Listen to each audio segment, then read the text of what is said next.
What's up, guys? Thanks for joining. Jeff, if you want, make an opening statement, and then we'll open up for questions. I think I'm good. We'll open it up with some questions. Spend a little bit more time letting you guys ask some. I think you guys have had enough of my opening statements for the year, especially you, Rich. Go ahead, Rich. Oh, you left us with a cliffhanger on Sunday. You said you had a Virginia story for us, so. Rich, I got a great Virginia story, but Let's hear it. I was thinking about it. I just got to share it with you one-on-one because I don't want to get anybody in trouble. So me and you, when this COVID's done, we're going to sit down and I got a great Virginia story for you. So I'm going to leave you on a cliffhanger for a little bit more. Well, how about a great Virginia analysis then? What do you see from these guys? Yeah. One, I think Coach Mendenhall does a really good job, and just from sitting in the Zooms throughout the offseason and just, again, as a new coach, just kind of sitting back and listening and observing. He does a really good job. He's built a really strong culture. They play really hard. They're tough kids. I think they're one of the better fundamental technique, and they're very sound in their scheme. He seems like a really smart guy who cares a lot about his players, and he cares a lot about doing things the right way, which I have a ton of respect for, and I look forward to meeting him. Offensively, I think their quarterback's playing really well. He's a really good athlete, lefty, southpaw, throwing the ball pretty well. Seems to have really good command of the huddle. Their last 3 games, I thought they've done really well on offense. Number 4, the wideout's a dynamic player. They'll line him up in the slot. They'll put him out at wideout. They'll put him in the backfield. And then, number 99 comes in, plays some quarterback, plays some wide receiver. They do a lot, Rich, on offense. A lot of different personnel groups, 2 tight ends, no backs, 3 wide receivers, plus a quarterback, 2 quarterbacks in the game. So they do a lot. So we got to really prepare and make sure we're on top of everything. Their one tight end, I believe number 87, looks like a giant. Looks like he's about 6'7". He's definitely a mismatch. We don't have many defenders that are 6'7". 13 and 81 are 2 really good receivers. I think 13's got good speed and he's a good deep threat. 81's another really tall guy, big guy on the outside, which we're going to have to be physical with because they like to throw him up the ball. And the O-line, they look like they're all over 300 pounds. So studying their offense, they do, like I said, they do a lot of stuff. They have some explosive playmakers. Number 5 is playing really well. So we're definitely going to have our hands full. Defensively, I haven't studied them as much, like I say each week yet in the week because I'm busy on the other side of the ball. But they're a 3-4 scheme. They're very active up front. Linebacker number 0, I've seen them in a lot of crossover film. He seems like he's kind of the leader back there, physical, tough kid. I think he's a Western PA, maybe a Pittsburgh kid. And then number 7, I believe he's jumped out on tape to me, just watching a lot of crossover tapes. Really good athlete. I think he leads them in sacks. On the back end, they look long. I haven't studied them that much. They look long at the corner and at the safety position, so they got good length. I have a lot of respect for where they play. They play the game hard. They play with fundamentals and technique. They do all the things that we've been trying to do and preach, and they have 2 good schemes. And then on special teams, I've watched a bunch of that. They do a lot. They've run a bunch of fakes. They ran a fake to beat North Carolina, which was a gutsy call, which I respect. To win the game, they played aggressive. Number 7 shows up a lot on the pump block stuff, and really well coached team. A lot of respect for them, and I'm looking forward to it. So hopefully that gives you some insight, Rich. Okay, just a quick follow on that. Coach Mendenhall said BC's biggest victory this year was against the University of Coronavirus. Just the fact that that's noticed league-wise, that you've been able to do what you've done. Yeah, and I'd agree with him. It is probably our biggest victory because it's probably the hardest thing we've had to deal with. So I appreciate him saying that, and I'm grateful that he's noticed it. And thinking through it, and people keep asking, I think what's really helped, Rich, is just our campus and how good the students have been. And again, you got to give Father Leahy credit for that because it's not just our football team. I think that our campus has done a great job too. So you got to give a lot of credit to everybody around here. And then again, certainly our players. So I appreciate Coach saying that, and hopefully we can continue the streak. I don't think Julian showed up today, but hopefully his jinx doesn't work, Rich. Julian is here, and we will go next to Emma. Hey, Coach. So BC hasn't had a winning record in the ACC since 2009, and you guys are sort of on the cusp of that right now. Does that add any pressure to this game for you? No pressure, but excitement. I appreciate you making mention of that, Emma. I think what people also have to look at is we've had to play every game basically has been an ACC team. So to get up for every single game against as good opponents as we had, I think it even says more about the season we have. To possibly have a winning record in a 10-game ACC schedule, that's even harder than if you're playing 6 week in and week out with how well coached this conference is and all the athletes and speed. So no pressure, no excitement, just grateful for the opportunity to try to get that. So it's usually an 8-game schedule, right? So now we're playing 10 teams. So if we could finish 6-4 in the ACC, it would be a nice way to send out the seniors, good momentum going into the off season, and just a lot to build off of. But regardless, already proud of the guys as they fought. And like I mentioned, I think in the last 5 games, and maybe I'm wrong, but I think we've won 3 and lost to number 1 and 2 in the country. So the last 5 games, our guys are getting better and we're competing. And I think it's going to help us down the road. We'll go next to Andy. Hey, Jeff, I just want to check in and see how Phil and David are doing. They're progressing well. I'm very hopeful that they'll continue to progress well. And I'm hopeful that they'll both play in the game. Very happy that, neither injury is very severe or serious. Like I said, the test came back negative with Phil. So there's really nothing there. And, like I said, David's progressing well too. So I'm hopeful we'll have them both at the game. We'll go next to Dan. Coach, you mentioned sending out the seniors and stuff like that. I'm just curious because I feel like the last week just kind of snuck up on everyone with the way the season has gone. But what do you do from here? Like, because I know you talk all the time about getting better every single week, and obviously I think you're still trying to do that. But like when you come in on Sunday to break down the film, it's after the last game. Like what happens, after this week, and is there a little bit of a difference this week because it is the last game? Well, I think. No, I think all year, Dan, we've talked about just coming out to practice, doing the very best that we can, and every day doing the best we can. And if we do that every single day and we get to Saturday, we'll go let it rip and play our game and be fearless and have fun together and hopefully get a win and improve. So that's how we're going to stick with it for this week. And then, we're going to come in Sunday. We're going to watch the film just like we always do. Monday's the players' day off. We'll probably give the coaches the day off Monday to rest and be with their families a little bit. And then,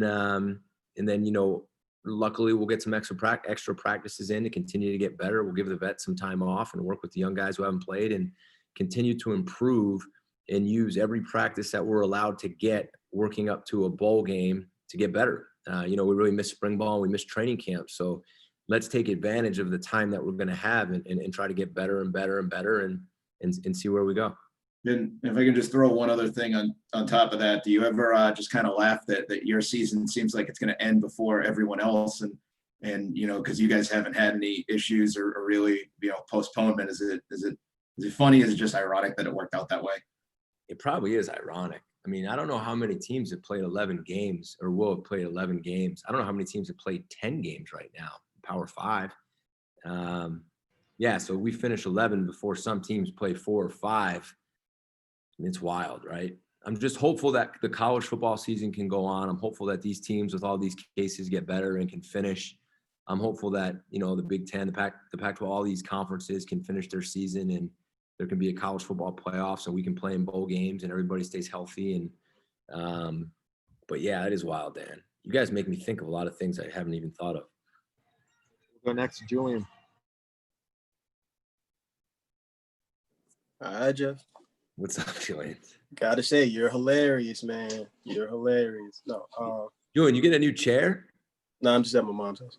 I got you. Thanks, Julian. Thank you. Also, can't be a jinx if I ask every week. You're right. Yeah. All right. And our test came back. Our test came back negative yesterday. Sweet. So I think we test Wednesday or Thursday, and hopefully that streak will continue. It's hard, but keep your fingers crossed, Matt. No, I think one thing I was curious about is that when you say like friends and coaching circles kind of call you and ask you about, what you guys are doing, how much of it is just like, kind of that they're impressed or that they're intrigued by what's happening, and how much of it is just kind of like an exchange of ideas, like, hey, what are you guys doing over here? What can we do? And how do you handle it? I think it's a little bit of both. I think there's a lot of bit of surprise when you have the conversation and they ask, how many have you had? And you say, we really haven't had any. The first reaction is, you're kidding, and then they ask, what have you done? What are the protocols? Do your kids actually go to class, or do you lock them up in the room? Like, how are you doing it? And I've just been honest with them and try to help them the best I can. But again, there's no magical answer. It's hard. And I think we're very fortunate that our campus has done a great job, and that our players and all the people we've helped have. But you share ideas. What are you doing in a meeting room? How you guys have team meetings? What do your meetings look like? How do you practice? So you just share ideas like that, and you learn some things too. I've learned some things by asking people what they do as well. We'll go next to Kevin. Hey, Coach, I'm going to make you think about one more thing. We are now 2 weeks away from the 1-year anniversary of you taking the job. A, does that kind of, rattle your brain a little bit? And B, has it been, obviously it hasn't been what you expected, but has it been, as special as you kind of hoped when you first signed on? Yeah, I actually thought about that the other day, Kevin, when I looked at the calendar, and I actually looked back yesterday. I think yesterday was November 30th, right? I looked back last year. I feel like I just got here. Last year on November 30th, I was getting ready to play Michigan, and it felt like yesterday. And this year has gone by incredibly fast, from the time I got here to the press conference, to going back to playing the college playoffs, to getting here, to meeting the players, to going recruiting, coming back, start spring ball, and then pack up and go home and really meet the team through Zoom. This season has been more special than I could have ever imagined, because of the players, and especially because of the seniors, and because of the leadership that they showed, and the foundation and culture that they were able to build in one of the hardest years that any of us could ever experience. So I'll never forget that first win when no one thought we would play. I'll never forget any of the moments that we've had in the locker room after these hard wins, when people didn't know if we'd play. People picked us 14th, 15th in the conference. I don't know if there could be a more special year, other than the fact that we couldn't celebrate it with the fans and the students, but how close we got and the time we spent together. I think it all happened for a reason, and I'm very appreciative of the guys. I'm going to take 2 more questions, first with Andy. Jeff, just switching gears back to the game this coming weekend.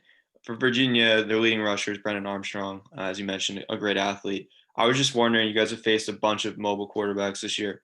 What has improved against defending mobile quarterbacks, and what do you guys still need to get better in that regard? We need to get them down in the open field. We're still missing tackles. Schematically, we've gotten better. We're getting more hats to the ball when it involves a quarterback run game. I think we've adjusted. I think Tim and the staff have adjusted really well. It's definitely how people are trying to attack us now, clearly. We've been really good against the regular, normal run game. I mean, even if you look back to the Notre Dame game, even if you look back to the Clemson game, we're stopping the normal run game. We will do a better job stopping the quarterback run game. Just the ability to get the guy down in open space and helping our players more by getting multiple hats to the football, especially the quarterback. We'll do a better job of that. We'll go next to Julian. I just wanted to check back. I was just curious. It crossed my mind. You and Ryan Day are obviously close. Have you had a chance to just hit him up and just see how he's doing first and foremost? And then what are your thoughts on kind of the situation Ohio State's doing? Yeah, I usually talk to Ryan every week. I knew he would be getting bombarded when everybody got announced that he had COVID. So I gave him a little bit of time. Then I just texted him, see how he was doing. I'm hopeful all those guys are doing well. I'll probably give him a call at the end of the week. It's kind of like what I said before. For the coaches and the players and all the conferences, I just hope they get a chance to finish their seasons. And I know there's the talks of you have to play in this amount of game to go to this championship game, this amount of games to go to the playoffs.